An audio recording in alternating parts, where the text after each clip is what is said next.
Bismillahirrahmanirrahim.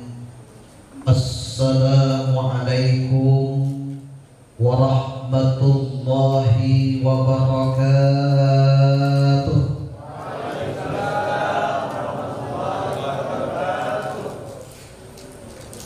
Saya lihat para pengurus PTNU Kabupaten Mempawah masih muda-muda semuanya. Tentunya harus lebih semangat lagi menjawab salamnya. Yang menjawab salam paling kencang didoakan panjang umur, diberikan kesehatan selalu oleh Allah, diberikan ilmu yang bermanfaat. Yang punya istri sampai saat ini belum dikaruniai anak, pulang ke rumah istrinya langsung hamil. Pemuda-pemudi yang sampai saat ini belum menemukan pasangannya, pulang dari sini langsung ketemu pasangannya. Yang paling nyari kelihatan jomblonya. Sekali lagi, Assalamualaikum warahmatullahi wabarakatuh.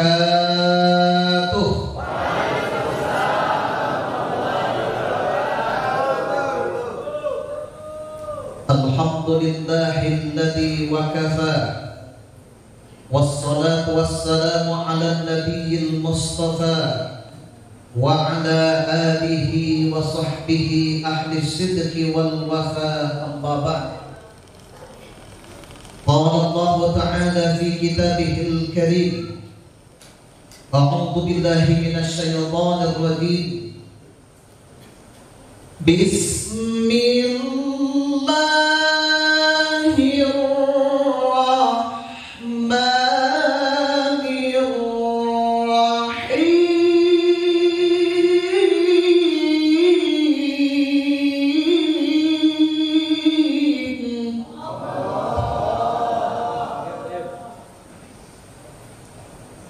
لقد كان لكم في رسول الله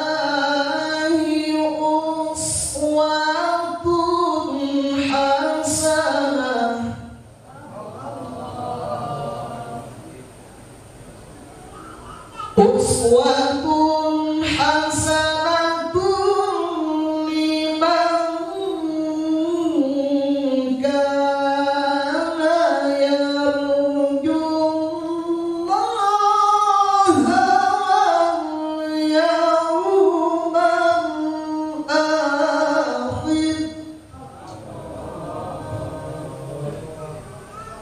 واليوم الآخر وذكر الله كثيرا.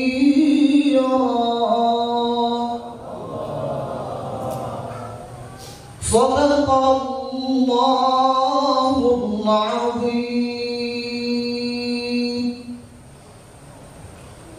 وقال النبي صلى الله عليه وسلم ومن أحيا سنتي فقد أحبني ومن أحبني كان معي في الجنة. Ma'asyiral muslimin yang dirahmati Allah Subhanahu wa taala, para habaib, para kiai, para ustaz, wabil khusus Habib Yasin Al-Haddad, Habib Ali As-Sadat, guru kita Al-Mukarram Kiai Haji Muhajir Alwi, Kiai Haji Kamaluddin, Kiai Haji Mulyadi, Kiai Haji Nurul Huda, dan para kiai-kiai yang tentunya tidak bisa saya sebutkan karena memang saya tidak hafal. Mohon maaf Bapak, saya baru 3 bulan ada di Mempawah. Para pengurus PTNU Kabupaten Mempawah tadi yang sudah dilantik, pengurus LKKNU Kabupaten Mempawah. Di sini juga ada PMII, ada Banu dan yang lainnya. Mudah-mudahan semuanya senantiasa mendapatkan rahmat dan hidayahnya dari Allah Subhanahu wa taala. Terutama guru-guru kita, para kiai, kita doakan sehat selalu, amin. Diberikan umur yang panjang, diberikan keberkahan ilmunya, diberikan ketetapan dalam keistiqomahannya, dan diberikan istri tambahan. Saya kira yang terakhir, ibu-ibu aminnya kenceng juga barusan.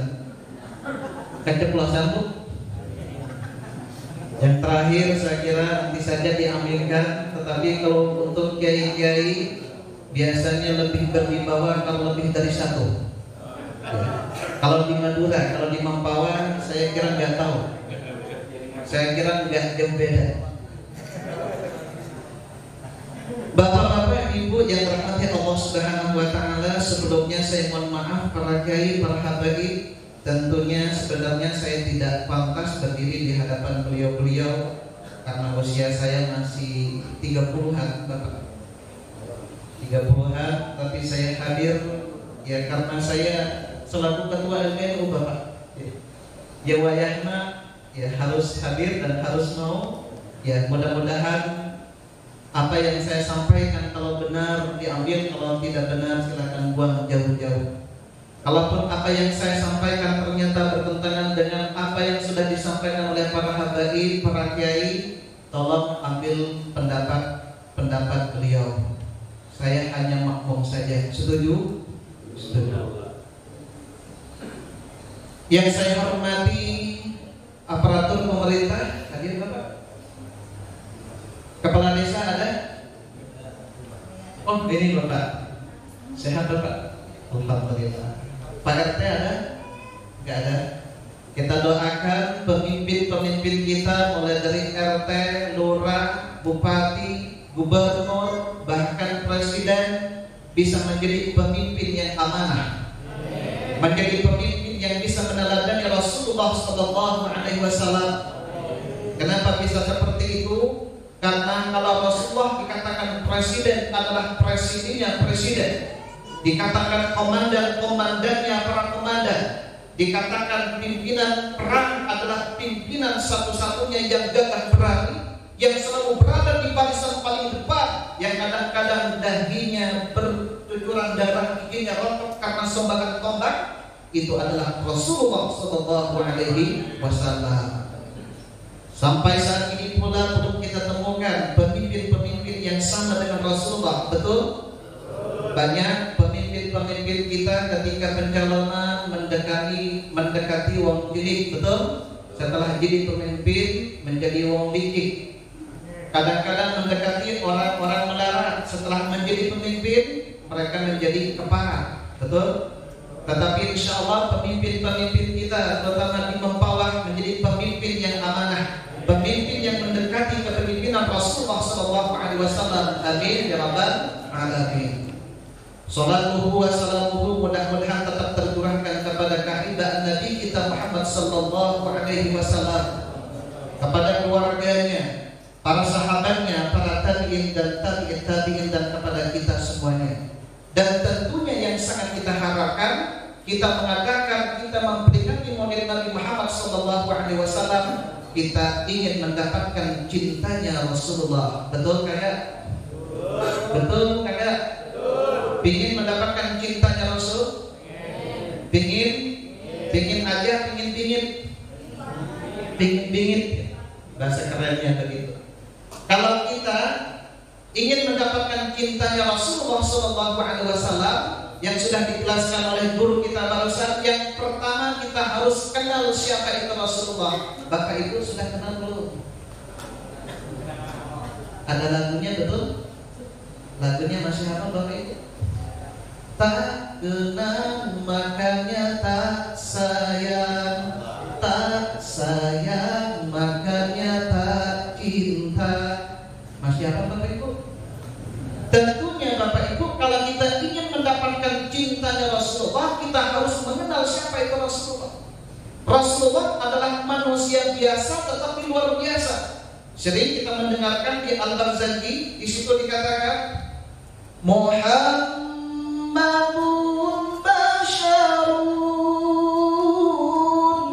wa laisa kal basyari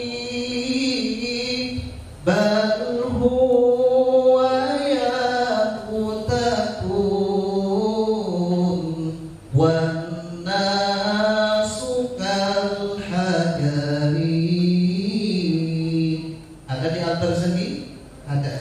di situ dijelaskan apa yang dikatakan di sana. Muhammadun basyarun, Muhammad itu adalah manusia biasa seperti halnya kita.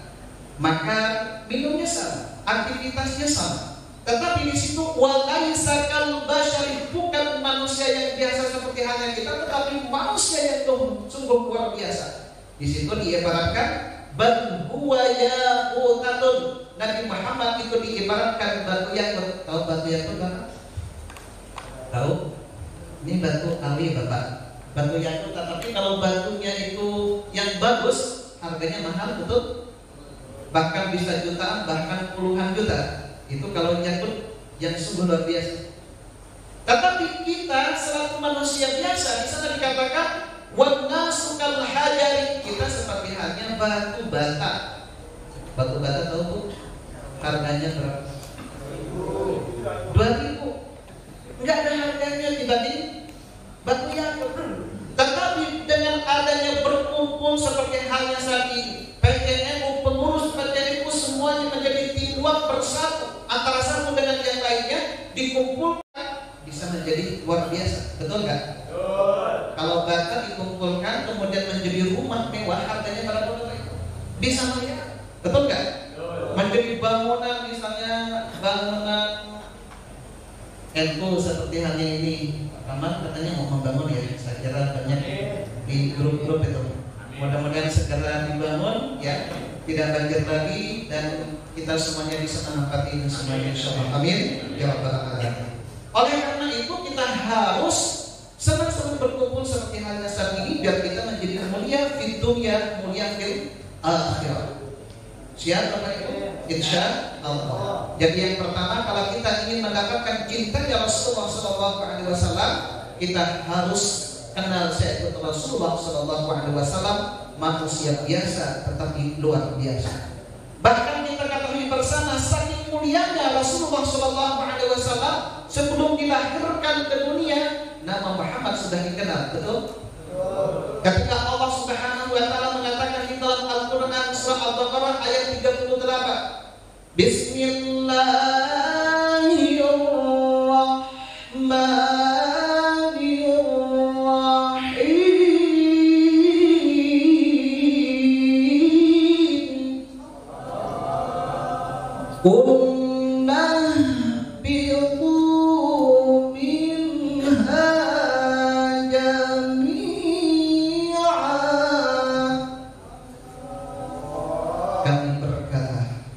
Ihbitu, turunlah kalian semuanya wahai Adam, wahai Hawa, wahai iblis ke dunia, jami'an seluruhnya.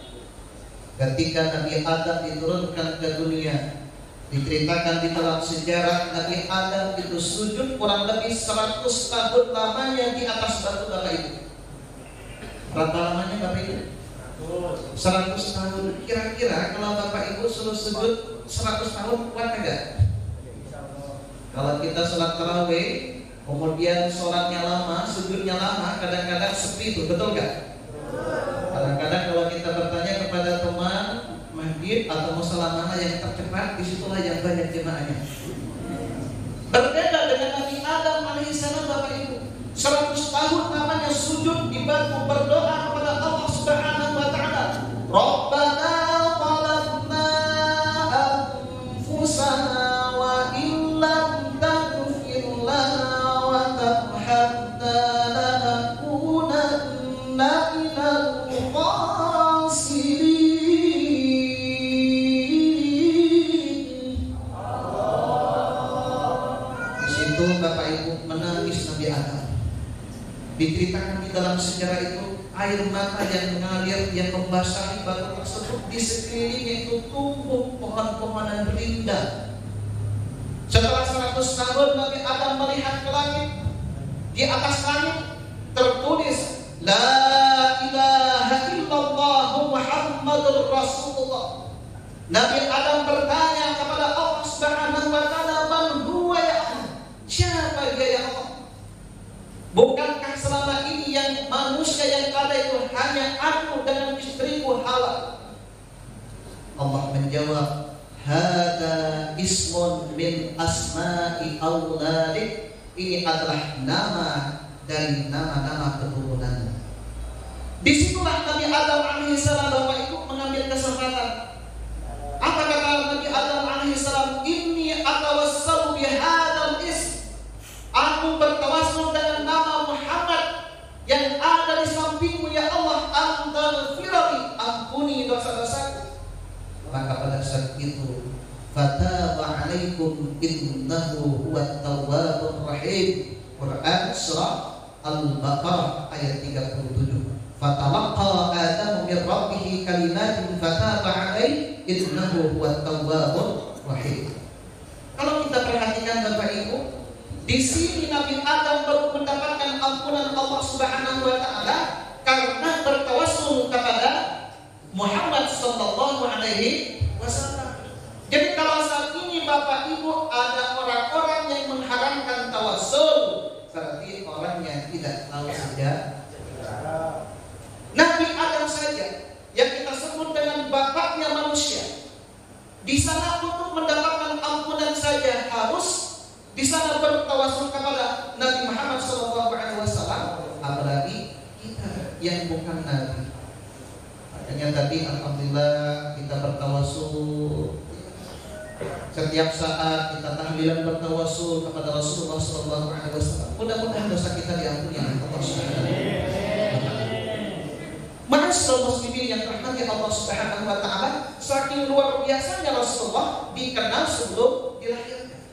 Bahkan di dalam sejarah bukan hanya Nabi Adam saja Bapak Ibu. Nabi Nuh alaihissalam ketika diperintahkan untuk melawan raja Daramsil. Tahu raja Daramsil? Bapak tahu? Raja Daramsil adalah seorang raja yang zalim yang pada saat itu cikal bakal adanya perjudian. Kemudian kata Allah melalui malaikat Jibril, "Wahai Nuh, Allah Subhanahu wa taala memerintahkan untuk melawan raja Daramsil." Apa kata Nabi Nuh? "Wahai Jibril, jumlah aku 9 orang. Raja Daramsil itu seorang raja, prajuritnya sudah terlatih, ratusan. Secara logika tentunya susah untuk mengalahkan, betul kan? Tetapi kata malaikat Jibril, "Wahai Nuh, sabar. Coba buka tanganmu." Ketika buka tangannya, di situ tertulis, "Ilahi as'aluka, ya Tuhanku, aku meminta kepada antan sirani bi nuri Muhammad."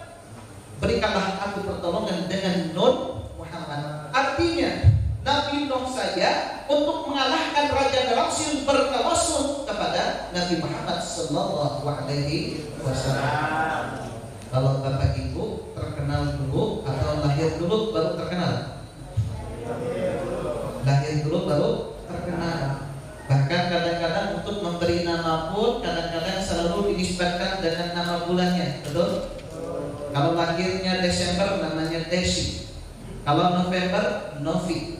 Kalau Januari Januari. Kalau Februari Febrianti. Kalau Mei Maya, betul? Kalau Agustus Agustina, betul kan?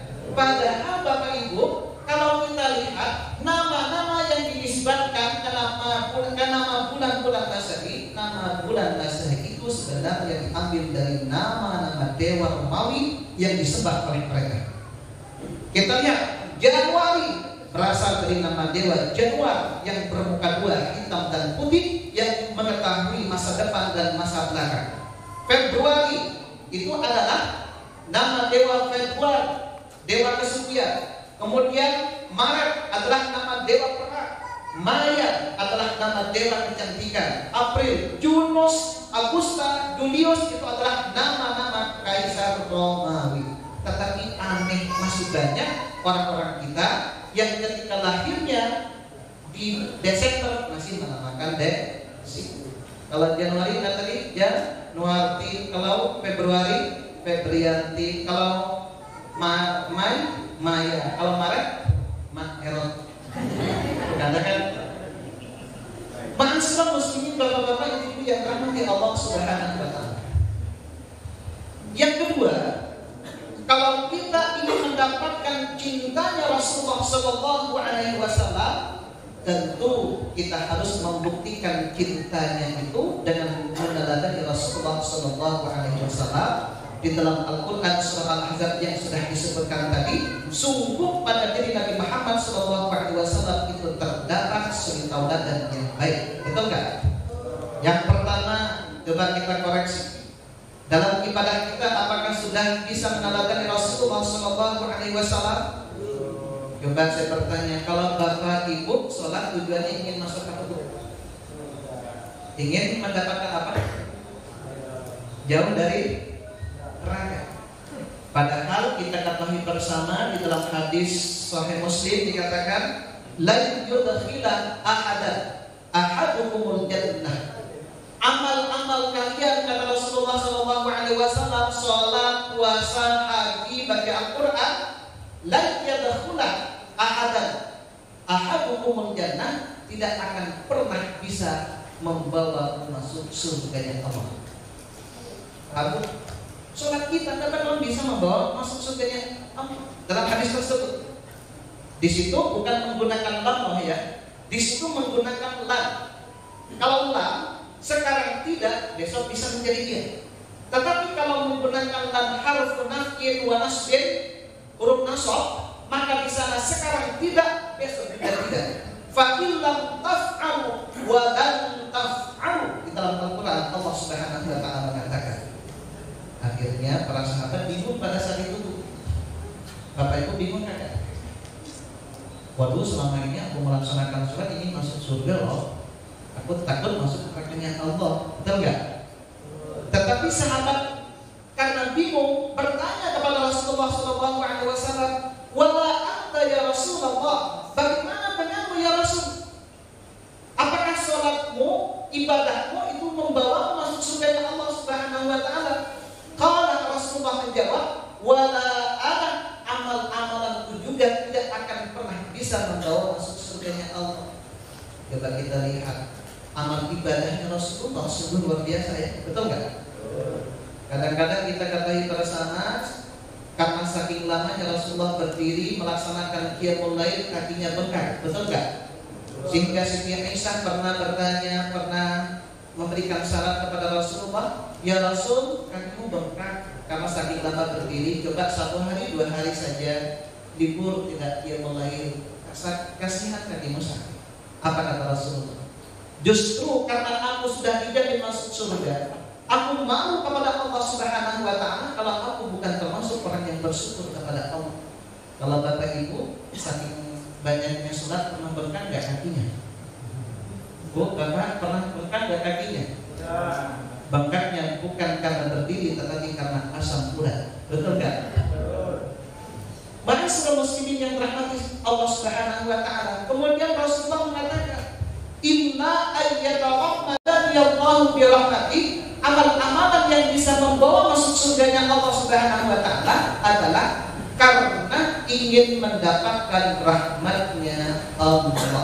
Jadi kalau kita Bapak Ibu masuk surganya Allah itu bukan karena sholatnya, bukan karena ibadah kita, tetapi karena rahmatnya Allah. Kalau begitu, mulai dari saat ini orientasikan ibadah kita bukan karena ingin masuk surga, bukan karena takut neraka, tetapi karena ingin mengharapkan rahmatnya Allah. Tetapi nanti pulang dari sini, tadi saya mendengarkan ceramah, katanya sholat tidak bisa membawa masuk surga, saya tidak mau sholat. Salah juga. Kenapa? Karena dengan sholat, dengan ibadah kepada Allah Subhanahu wa taala, rahmat Allah itu akan datang kepada kita sehingga kita mendapatkan surganya Allah Subhanahu wa taala. Ada seorang sufi yang bernama Rabi'atul Adawiyah, pernah mendengar? Rabi'atul Adawiyah, Bapak Ibu pernah mengatakan, ya Allah, kalau seandainya aku diizinkan oleh Engkau ya Allah, akan aku bawa api yang banyak dan aku bakar surga itu biar orang ketika beribadah bukan karena ingin surga, tetapi karena cinta kepadamu. Ya Allah, kalau seandainya aku diizinkan olehmu ya Allah, akan aku bawa air sebanyak-banyaknya dan akan aku siram sampai pada api neraka itu, sehingga orang-orang ketika beribadah tidak takut ke nerakamu, tetapi cinta kepadamu yang terkenal dengan ajarannya mahabbatullah. Jadi kalau kita saat ini Bapak Ibu ingin meneladani Rasulullah SAW, ibadah kita bukan karena ingin masuk surga, bukan karena takut neraka, tetapi karena rahmatnya Allah. Terus kalau ada orang sholat ibadah karena ingin masuk surganya Allah, salah kagak? Enggak salah. Tetapi tingkatan imannya masih level rendah. Paham? Karena Allah Subhanahu wa Ta'ala sendiri dalam memberikan pelajaran kepada kita di dalam Al-Quran dengan wa'ad-wa'idnya. Betul nggak? Allah Subhanahu wa Ta'ala mengatakan di dalam Al-Quran, ya, di dalam Al-Quran dikatakan ayat 25, wa basyiril ladzina amanu wa 'amilus shalihati anna lahum jannat.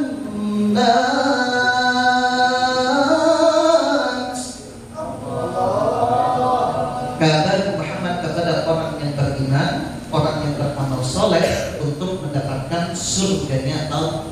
Tetapi kalau selama ini kita ingin mendapatkan surganya Allah, takut nerakanya Allah, saat ini kita ganti levelnya tingkat tinggi, sama seperti halnya Rasulullah SAW ketika melaksanakan sholat karena rahmatnya Allah. Itu dalam ibadah. Dalam kehidupan sehari-hari, Rasulullah SAW tidak kita temukan Rasulullah mencaci, betul nggak? Tidak pernah Rasulullah SAW menggunakan kata-kata kasar menyakiti sahabat-sahabatnya, betul nggak? Di kota Madinah, Bapak Ibu, ada orang buta yang setiap pagi dia keluar kata-kata yang kurang bagus. Setiap ada orang yang lewat, dia selalu mengatakan, wahai si fulan, jangan coba-coba dekat dengan Muhammad. Muhammad adalah tukang sihir, Muhammad adalah majnun gila, jangan sampai terpengaruhi oleh Muhammad. Nabi Muhammad ada di situ, justru apa yang dilakukan oleh Nabi Muhammad memberikan makanan. Dikunyah terlebih dahulu oleh Rasulullah, diberikan kepada orang. Padahal setiap harinya menjadi mati Rasulullah SAW. Ketika Rasulullah sudah wafat, Abu Bakar bertanya kepada Siti Aisyah, wahai Siti Aisyah, amalan-amalan apa yang belum aku kerjakan selama ini? Rasulullah setiap pagi senantiasa pergi ke kota Madinah, di situ ada orang buta. Oleh Rasulullah senantiasa diberikan makanan. Kemudian mencobalah Abu Bakar memberikan makanan, kata orang buta, ini siapa? Ini saya adalah orang yang pernah datang sebelummu. Ini pasti orangnya beda, karena cara memberikan makan dan makanannya tidak lembut seperti halnya sebelumnya. Pada saat itu Abu Bakar mengatakan, wahai Bapak, sebelumnya itu sudah dipanggil oleh Allah. Siapa memang itu? Dia adalah Nabi Muhammad SAW. Akhirnya orang buta itu terkejut, dia menangis sambil berkata, ternyata orang yang aku caci maki setiap pagi, aku katakan majnun, aku katakan ini, ternyata dia yang senantiasa setiap hari memberikan makanan kepadaku. Wahai Abu Bakar, saksikan aku saat ini, aku ingin mengikrarkan dua kalimat syahadat. Kenapa? Karena sifat lemah lembutnya Rasulullah SAW. Ini sudah pada menikah belum? Rata-rata sudah ya? Belum? Biasanya kalau sudah menikah itu ingin meneladani Rasulullah SAW, manggil pada istrinya bebek, my darling, my love, betul? Umairah, itu seperti halnya Rasulullah SAW. Tetapi Bapak Ibu yang dirahmati Allah Subhanahu wa Ta'ala, kalau kita ingin meneladani Rasulullah SAW, bukan hanya manten baru saja. Kan kebanyakan kita kan manggil my darling, my love, bebek, itu kadang-kadang kan manten baru saja, betul nggak? Kalau sudah punya anak satu masih dipanggil bebek, kadang-kadang masih dipanggil bebek sampai saat ini. Alhamdulillah. Jadi kepada pasangan kita tetap harus memanggil dengan panggilan yang santun, seperti halnya Rasulullah memanggil Bibi kamera. Rasulullah SAW dalam kehidupan sehari-harinya, terutama misalnya dalam makan dan minum, apakah kita sudah bisa meneladani Rasulullah? Bapak Ibu, apakah masih hadir keundangan dengan standing perling? Masih? Minum sambil berdiri, minum jus sambil di pinggir jalan? Suka ada biasanya kalau di Mangkawas, saya kira nggak ada dulu. Tapi kalau ada, la yashrabanna ahadukum qa'iman. Dalam makan bala-bala kemudian megang cabai, Ibu, cabainya dipegang sebelah mana? Bu, bala-balanya sebelah mana? Kanan. Cabainya sebelah mana? Sebelah kiri ya. Kalau dimakan langsung pakai tangan kiri. Padahal Rasulullah SAW memberikan contoh kalau makan dengan pakai tangan kiri. Kalau makan pakai tangan kiri berarti sama seperti hanya syaitan. Kemudian kalau Bapak Ibu tidur masih membaca Bismillahumma ahya wa bismika amut, itu mah anak TK hafal. Anak TK hafal. Rasulullah SAW, Bapak Ibu, terutama ketika kita sudah dewasa seperti ini, bukan hanya Bismillahumma ahya wa bismika amut. Di sana Rasulullah pernah berwasiat kepada Siti Aisyah, wahai Siti Aisyah, janganlah kamu tidur sebelum engkau melakukan 4 hal. Yang pertama, janganlah engkau tidur sebelum menghatamkan Al-Quran, yakni Qul huwallahu ahad. Wahai Siti Aisyah, janganlah engkau tidur sebelum umat itu ridha kepadamu, yakni Allahumma ighfir lil muslimin wal muslimat wal mu'minin wal mu'minat, atau yang lain. Janganlah engkau tidur wahai Siti Aisyah sebelum para nabi itu memberikan syafaat kepadamu, berarti membaca sholat. Yang keempat, janganlah engkau tidur wahai Siti Aisyah sebelum engkau melaksanakan ibadah haji dan umrah, yaitu membaca subhanallah walhamdulillah wala ilaha illallah wallahu akbar. Tetapi masih banyak di antara kita tidurnya habis dengan HP, betul kan? Buka WA, buka Facebook, buka YouTube, ketiduran. Aduh, udah bangun jam berapa tak sempat berdoa. Nah, seperti hal yang sudah disampaikan tadi oleh guru-guru kita, dengan adanya Maulid Nabi ini tentunya kita harus bisa meneladani Rasulullah SAW dalam hal apapun. Karena Rasulullah dikatakan pemimpin adalah pemimpin negara, betul enggak? Dikatakan pemimpin keluarga, Rasulullah adalah pemimpin keluarga. Rasulullah dikatakan tukang bisnis, pembisnis handal luar biasa. Pokoknya Rasulullah dalam setiap level itu ada. Maka yang benar kata tadi yang sudah disampaikan oleh pembawa acara kita, laqad kana lakum fi Rasulillahi uswatun hasanah. Sungguh telah ada pada diri Rasulullah SAW itu suatu teladan yang baik. Mudah-mudahan apa yang sudah saya sampaikan bisa dipahami, bisa merubah kebiasaan kita dengan meneladani Rasulullah SAW. Saya tidak banyak untuk menyampaikan. Saya kira di sini semuanya perhatian. Para ustadz, para santri yang tentunya ilmunya sudah sungguh luar biasa. Saya hanya mengingatkan. Bahkan kata Rasulullah SAW, basyiru wala tunaffiru. Berilah kabar gembira dan jangan sampai mereka lari dari itu. Nanti kalau penceramahnya siapa? Muhammad Khalid, gak mau. Kenapa? Lama sengaja. Kan kadang-kadang gitu ya. Yang terpenting kita bisa bersilaturahmi, kita bisa mengingat lagi siapa itu Rasulullah SAW, bisa meneladani Rasulullah SAW, dan kita tentunya bisa bersatu untuk mengemban amanah Rasulullah SAW ini. Untuk itu saya kira cukupkan sekian. Kalau benar ini datangnya dari Allah Subhanahu wa Ta'ala, kalau salah karena keterbatasan ilmu saya. Namun jangan kemana-mana sebelum iklan berikut ini. Buah tomat, buah pete, tamat baju kurung, celana jubrai. Yuk, goodbye. Wassalamualaikum warahmatullahi wabarakatuh.